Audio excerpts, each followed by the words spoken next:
71살의 마우톨드 블링만 씨는 핀밤 노멜 박사의 논문 속 또 다른 사례자입니다.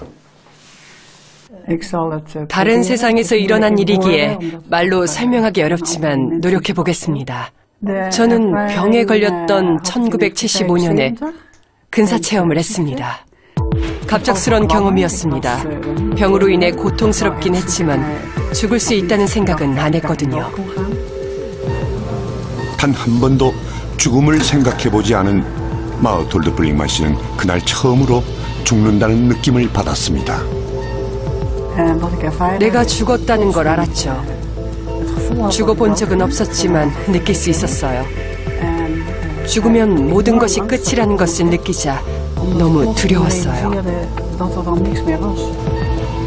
자신의 죽음을 알아차린 마우톨드 블링만 씨는 곧바로 체외 이탈을 경험합니다. 플래시가 터지는 듯한 느낌과 함께 저는 제 몸을 빠져나왔습니다. 재킷을 벗듯이 자연스럽게 제 몸을 빠져나왔죠. 지금의 제 모습이 아닌 하나의 의식체로서 빠른 속도로 몸을 빠져나와 나선을 통과했습니다. 사람들은 터널을 지난다고 하지만 저는 나선으로 설명하고 싶어요. 그리고는 사랑으로 빛나는 밝고 아름다운 빛으로 갔습니다.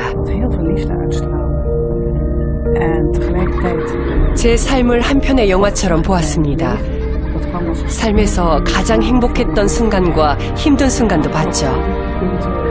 저의 존재가 그곳에서 시작된 것 같았어요. 그곳에서 저는 매우 자유롭고 아름다웠죠. 말로 표현하기 어렵네요. 저는 그곳에 남고 싶었지만 몸으로 다시 돌아왔습니다. 너무 고통스러웠어요. 제 몸은 예전처럼 병들어 있었고 좁은 코르셋에 강제로 끼워진 것 같았죠.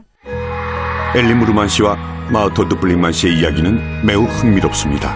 아니, 우리가 살고 있는 세상에서는 볼 수도 쉽게 느낄 수도 없는 것들이라 신비롭다고 해야 할 것 같군요. 그런데 여러분, 이 두 사람의 이야기가 믿어지시나요?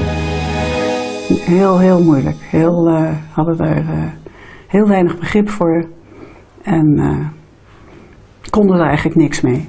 Die hadden echt iets van, waar heeft zij het nou over? Ja, dat was eenzaam. Dat was toch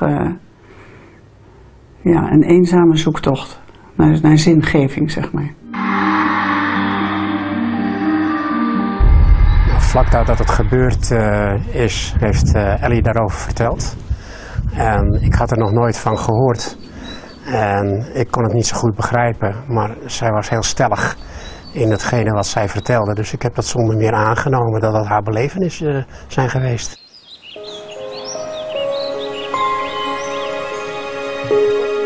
가족조차 근사 체험자들의 이야기를 쉽게 받아들이지 못합니다.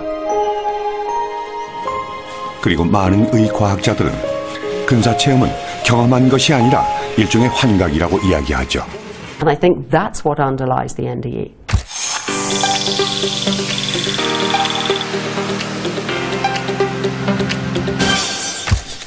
And many drugs and hypoxia and hormone changes and other things will influence the brain in such a way that's to reduce the inhibition, allowing massive excessive firing of other neurons.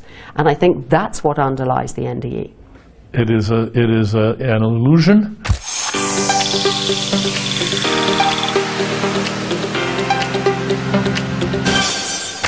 We know how to create it. It is an illusion. It is explicable in terms of the activity of the brain. 많은 과학자나 의학자들은 근사 체험이 뇌에서 일어나는 현상이라는 것을 설명하기 위해 다양한 시도를 하고 있습니다. 그중 가장 신뢰를 받고 있는 주장은 뇌의 산소 결핍에 의한 현상이라는 것입니다. 뇌의 산소 결핍은 원심력 테스트나 중력 테스트와 같은 실험으로도 나타난다고 합니다. All the neurons in the brain are either excitatory, they excite other neurons, or they're inhibitory, they inhibit other neurons. So when all these cells are firing randomly, excessively, it looks like a bright light in the middle, fading out towards dark at the edge. And if this effect is increasing through hypoxia or LSD or fear or whatever it is, then it looks like a bright light getting bigger and bigger and bigger and bigger, so you feel as if you're rushing towards this light. 근사 체험을 설명할 때 산소결핍 다음으로 많이 제기되는 주장은 약물 투여에 따른 환각 증상입니다. 이때 거론되는 약물 중 가장 대표적인 것은 보통 마취제로 사용되는 케타민과 LSD입니다. So, for example, many psychedelic drugs, hallucinogenic drugs, will produce tunnels and lights. You also get the tunnel on the verges of sleep, as you fall asleep, as you wake up, hypnagogic and hypnopompic hallucinations. You get these representations of tunnels and spirals and things in a lot of indigenous art all over the world, because these are very common experiences. 이런 약물은 해마를 자극합니다. 이때 해마는 세로토닌이라는 신경 전달 물질을 분비하죠. 세로토닌이 해마의 신경세포에 있는 축삭돌기를 통해 측두엽을 자극하면 이로 인해 근사체험 현상들이 발생한다는 것입니다.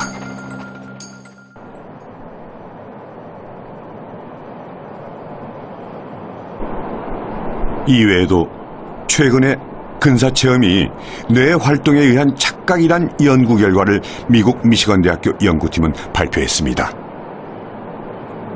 실험에서 먼저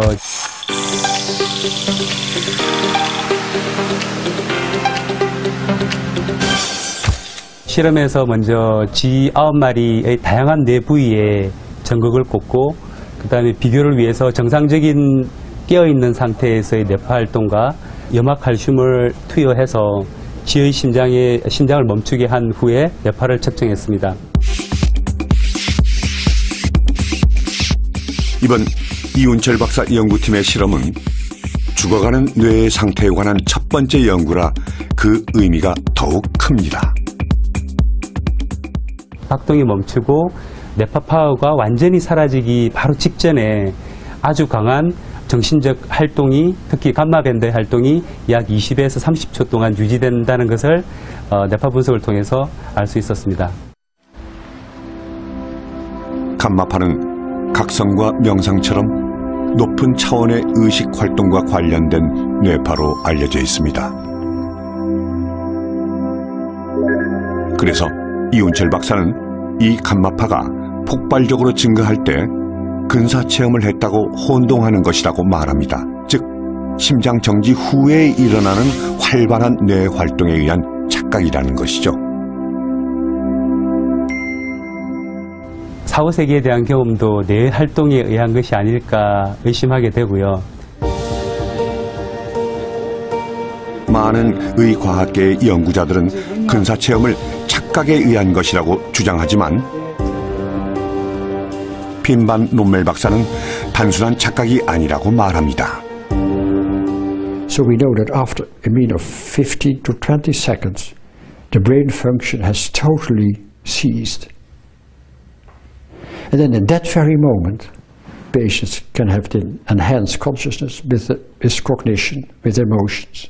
How is it possible that when the brain doesn't function at all, people can have enhanced consciousness? And that's a very important aspect of scientific research for NDE. 의학적 죽음으로 뇌파가 멈춘 상태에서 의식을 가지고 특별한 경험을 한 후 다시 깨어나서 그 기억을 이야기한다는 것이 가능한 것일까요? That's really the big question.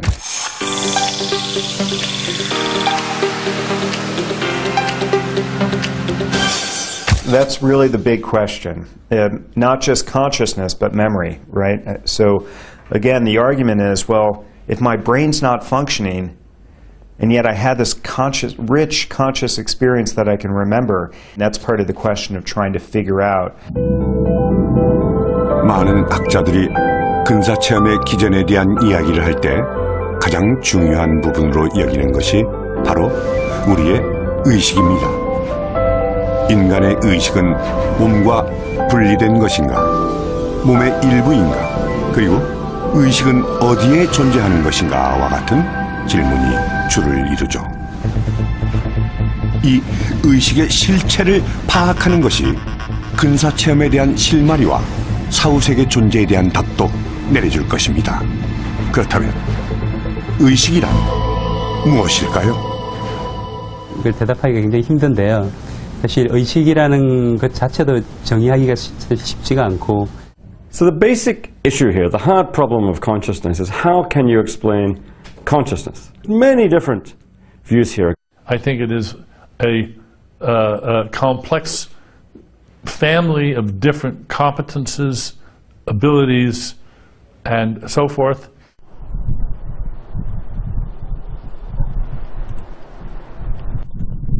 이곳 미국 애리조나 투손에서는 의식에 대한 답을 찾기 위한 의식 컨퍼런스가 한창입니다. 매년 4월에 열리는 이 컨퍼런스에는 의학, 과학, 심리학, 철학 등 다양한 분야에 내노라 하는 학자들이 참석해 의식이란 무엇인가에 대한 논의를 하죠.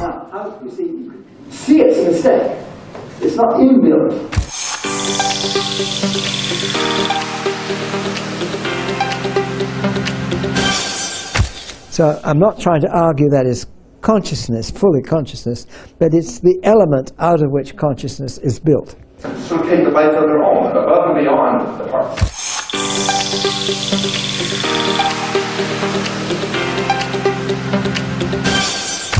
I think that consciousness is the way information feels when it's being processed in very complicated ways by the neurons in our brain, the particles in our brain moving around in very complicated ways. The middle is a bit of a precursor of the model thought experiments, the zombie.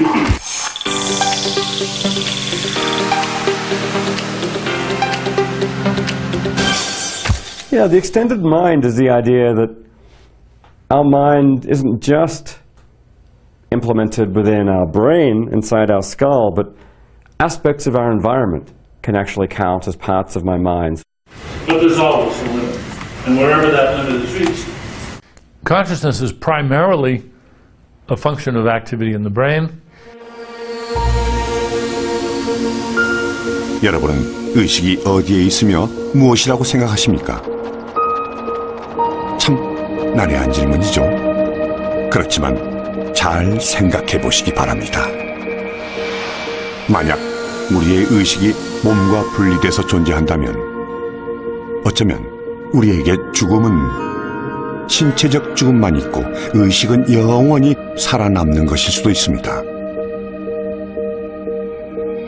즉 영원한 삶을 얻을 수도 있다는 것이죠. 그럼 지금부터 의식에 대해 본격적으로 이야기를 나눠보죠. I mean, I'm a neuroscientist. I think that the brain generates consciousness. When I'm in the operating room, I'm able to use drugs to take consciousness away, and these drugs are acting on the brain.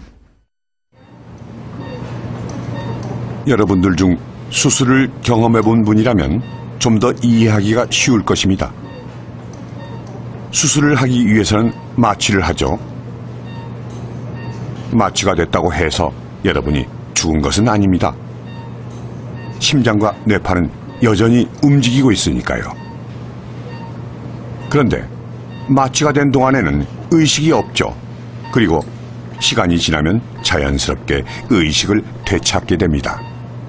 They don't form chemical bonds.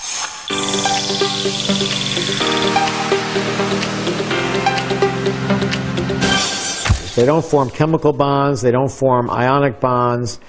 They have very, very weak interactions called London forces, London dipole dispersion forces, that don't interrupt neural activity. A patient can be completely unconscious, under anesthesia, and we can do evoked potential. So the brain is still functioning. So the only thing that anesthesia takes away at just the right level is consciousness. 하메로프 교수는 마취제가 의식을 없앨 수 있듯이 우리 몸에서 의식을 떼어내는 것도 가능할 것이라고 말합니다. 그렇지만 과학 철학 박사 다니엘 데넷은 의식은 근본적으로 뇌의 작용이라 몸과 분리될 수 없는 것이라고 말합니다. Consciousness is primarily a function of activity in the brain. Consciousness is not a miracle. It is a physical phenomenon that we can explain using the vocabulary and concepts and methods of the physical sciences. In the physics community now, with millions and millions and millions of, I think, first of all, 다중 우주 이론의 선구자인 맥스 테그마크 교수도 의식에 대해서는 다니엘 데넷 박사와 의견을 같이 합니다. I think is very inspiring when we think about consciousness, for example, something which we still don't fully understand. I think that consciousness is the way information feels when it's being processed in very complicated ways by the neurons in our brain, the particles in our brain moving around in very complicated ways. 의식학회에서는 의식을 뇌의 여러 가지 활동 중 한 가지로 봐야 한다고 주장하는 이들과 의식 자체를 독립된 존재로 봐야 한다고 주장하는 이들의 날선 대립이 이어지기 일쑤입니다.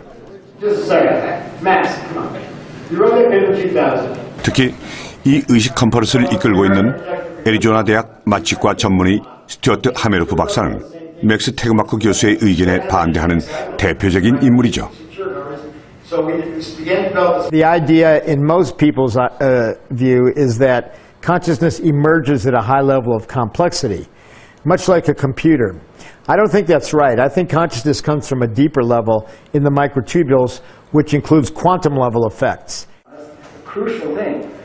하메로프 박사는 빅뱅 이론을 정립한 영국의 옥스퍼드 대학교 이론 물리학자 로저 펜로즈경과 함께 새로운 의식 이론을 창안했습니다. 이들의 주장을 이해하기 위해서는 먼저 양자 물리학이란 무엇인지부터 알아야겠습니다.